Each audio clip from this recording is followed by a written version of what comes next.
नमस्कार मित्रांनो, स्वागत आहे आजच्या ब्लॉगमध्ये. आज कॉलेजला नव्हतं गेलो, त्याच्यामुळं मामाने बोलवलं. म्हणून आपल्याला थोडं काम आहे. मग मामाचं काम निपटवून आम्ही निघालो डायरेक्ट घराच्या दिशेने. आपण मामाकडे गाडी चालवायला दिली होती कारण लय बोर झालं होतो.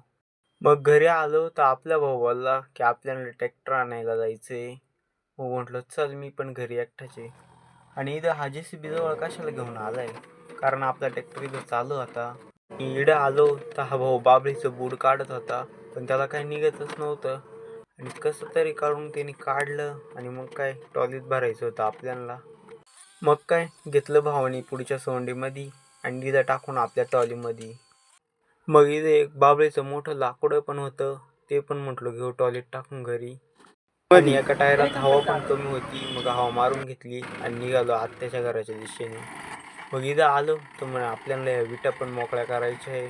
मग दिल्या पूर्ण विटा मोकळ्या करून आणि 100चं पेट्रोल टाकून आम्ही निघालो घरी. आता आम्ही जातो घरी. आपण भेटू उद्याच्या ब्लॉगमध्ये.